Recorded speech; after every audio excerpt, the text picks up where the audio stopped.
안녕하세요. 2019년도 치과위생사 국가시험 벼락치기 국시합격 프로젝트 1교시 구강해부학을 시작합니다. 먼저 강의를 시작하기에 앞서서 이제 흐름을 설명을 해드릴 건데요. 제가 먼저 이 강의를 기획하게 된 게 전에 인트로에서 말씀드렸다시피 7개나 8개 이렇게 문제가 나오면 그중에 우리는 3개는 맞추자 라는 의미로서 벼락치기입니다. 그래서 제가 중요하다고 생각하는 부분, 모의고사에서 자주 접해봤던 문제들에서 필요한 이론들을 제 나름대로 정리해서 지금부터 강의를 진행하도록 하겠습니다.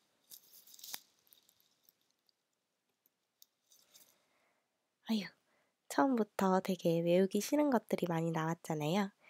구강해부학이라는 게 그렇다시피 딱히 이론이 있는 것도 아니고 하나하나 그냥 다 단어를 외워서 쳐야 하는 과목이기 때문에 가장 포기하기 쉬운 과목 중에 하나입니다. 하지만 우리는 포기하지 않도록 해야겠지요.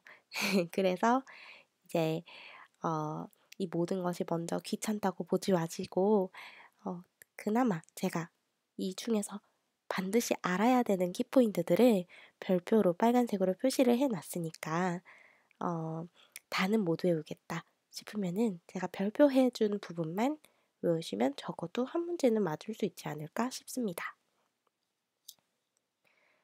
먼저 하악골의 외측면의 구조물을 보도록 할게요. 여기도 별표가 2개 있죠. 이공과 교근 조면에 별표가 있습니다. 이공 같은 경우는 하악 제2소구치 아래 위치를 하고 있고 이신경과 이혈관을 통과합니다. 이거는 교과서에서 자주 나왔던 말이라서 알고 계신 분들이 굉장히 많으실 거예요. 이소구치 아래에 위치하는 하악곡 외측면의 어, 그 구조물이 무엇이냐 이런 식으로 물어본단 말이에요. 쉽게 나오면요 문제가. 그러면 20 이렇게 선택하실 수 있어야 돼요. 그래서 제가 그린 그림인데요. 어쨌든 이 정도의 위치에 20이라는 것이 위치하고 있다. 이렇게 아시면 되실 것 같아요. 하악지 같은 경우에는 교근조면, 근돌기, 관절돌기 이 3가지가 자주 문제에 나오는데 그 중에서도 교근조면이 자주 나와요. 교근조면에서 자주 나오는 키포인트는 바로 교근이 정지한다라는 말입니다. 만약 교근이 정지한다라는 말이 있으면 여러분은 교근조면을 고를 수 있어야 합니다.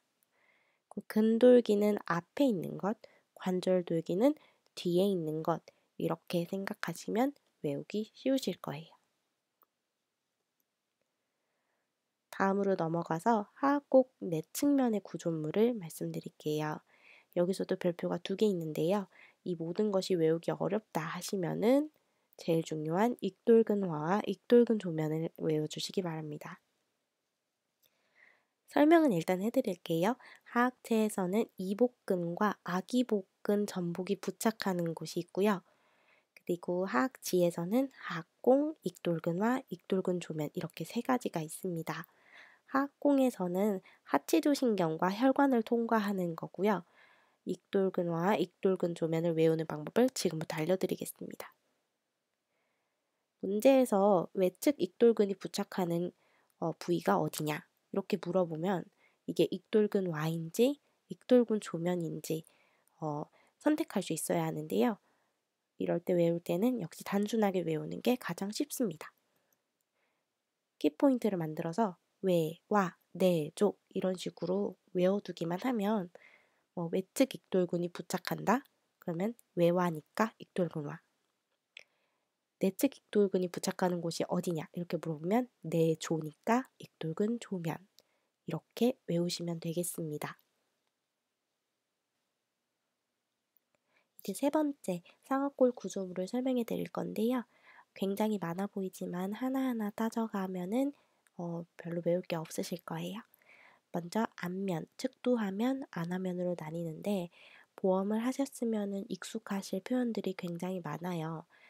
후상치조공, 중상치조관, 전상치조관 이 말을 아마 들어보셨을 텐데 후상치조강, 중상치조강, 전상치조강 같은 경우는 상악골에서 이렇게 방향을 따라 본인의 입으로 손을 가리켜서 표현을 해보시면 맨 뒤에 있는 후상치조공은 대구치에 해당하기 때문에 대구치에 분포하고 중상치조강은 중앙이니까 당연히 상악 소구치에 분포를 하고 전상은 앞이니까 당연히 상악 전치에 분포하신다는 걸 알 수 있어요. 그래서 이거를 뭐 달달 외우실 필요는 없으실 거고 그 다음에 여기서 가장 중요한 거는 견치와입니다. 견치와 같은 경우는 상악 견치 측은 끝에 위치하고 있어요. 굉장히 오목하기 때문에 앞면에서 가장 얇은 부위입니다. 문제를 물어볼 때 국악 거근이 부착하거나 앞면에서 가장 얇은 상악골의 구조물은 무엇인가 이렇게 물어보면 견치와 이렇게 선택하시면 되세요. 추가로 더 알아두시려면 안화하공과 상악결절이 있습니다. 상악결절은 측두 화면에서 가장 얇은 부위라는 걸 추가로 알아두시면 좀 더 좋으실 것 같아요. 이 모든 것을 다 외우기 힘들다라고 하시면은 견치와를 외우시는 것을 추천드립니다. 네 번째 페이지 구개골 구성입니다. 제가 그린 그림이 있는데 이거는 이제 그렇게 보이시지 않으시겠지만 상악의 구개골을 표현해서 그린 것입니다. 골구개를 구성하는 것을 설명해 드리기 전에 수직판과 수평판 구성을 설명해 드릴게요. 수평판은 정중구개봉합과 횡구개봉합으로 합쳐진 것을 말합니다. 제 그림 보시면 정중구개봉합 그리고 횡구개봉합 이게 합쳐진 게 바로 수평판이에요. 수직판 같은 경우는 이 수평판과 90도 되는 위치 한글로 기역자를 생각하시면 되는데 그곳에 있는 구조물들이고요. 저는 솔직히 외우진 않았어요. 골구개 구성으로 넘어가자면 구개 돌기와 수평판으로 구성을 하는데 이것도 다 외우기 힘드시면은 그냥 이런 거 소구개공과 대구개공이 있는데 소구개공은 좀 더 뒤에 위치하니까 몰랑몰랑한 연구개를 지배한다. 대구개공은 앞에 있으니까 딱딱한 경구개를 지배한다. 대신에 경구개의 완전한 앞쪽에서는 절치공에서 나오는 비구개 신경이 지배를 한다. 이렇게 머릿속으로만 알고 계시면 될 거예요. 이 문제는 솔직히 많이 나오진 않았어요. 다섯 번째 페이지 저평골 구조물입니다. 이 부분은 앞서 네 번째 페이지보다 훨씬 문제가 많이 나왔어요. 이제 대익에서 정원공, 난원공, 극공, 상한 와열 이렇게 나오는데 아마 자주 들어보셨을 표현일 거예요. 이 강의를 지금 모의고사 첫 번째나 두 번째 본 다음에 발견하신 분이라면 더더욱 낯익은 단어이실 겁니다. 여기서도 중요한 거는 정원공, 난원공, 극공이 중요한데 이제 이거가 뭐 정원공이 어떤 역할을 하는지, 난원공이 어떤 역할을 하는지 이런 걸 하나하나 외우기에는 저희가 시간이 별로 없으니까 외우는 방법을 조금 말이 안 되지만 한 번만 외워두면 머릿속에 강렬하게 남아서 문제를 풀 수 있는 방법을 설명해 드리겠습니다. 이건데요. 저는 약간 문장을 만들어서 외우는 걸 좋아하는데 이렇게 되면 기억이 되게 오래 가더라고요. 여러분한테도 효과가 있었으면 좋겠습니다. 읽어드리자면 정시, 나는 상향 지원할 거야. 그랬더니 엄마가 극구 말리면서 중경 외시나 가 라고 했어. 좀 길어 보이지만 이야기니까 머릿속에 확 들어오죠. 정시, 저희 이제 수능 준비했을 때 수시랑 정시 있잖아요. 그 정시라고 생각하시면 돼요. 정원공은 시신경에 통과하니까 정시. 난 상향 지원할 거야.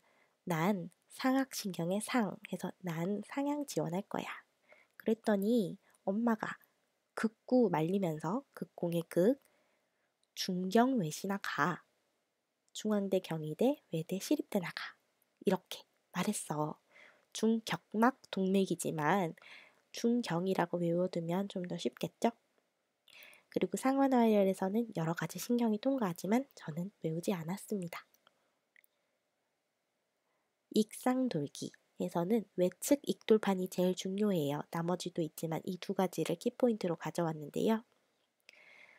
외측 익돌판의 내면에서는 내측 익돌근에 부착하고 외측 익돌판의 외면에서는 외측 익돌근에 부착하는데 거의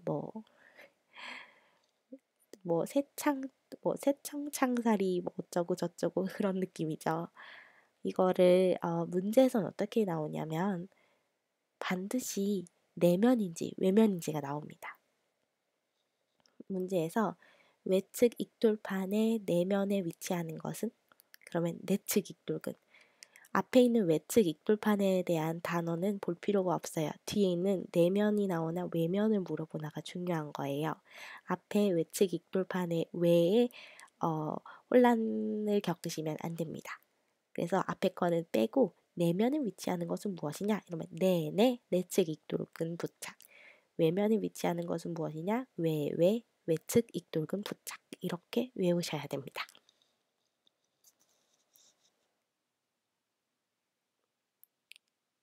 네, 오늘의 강의는 여기까지고요.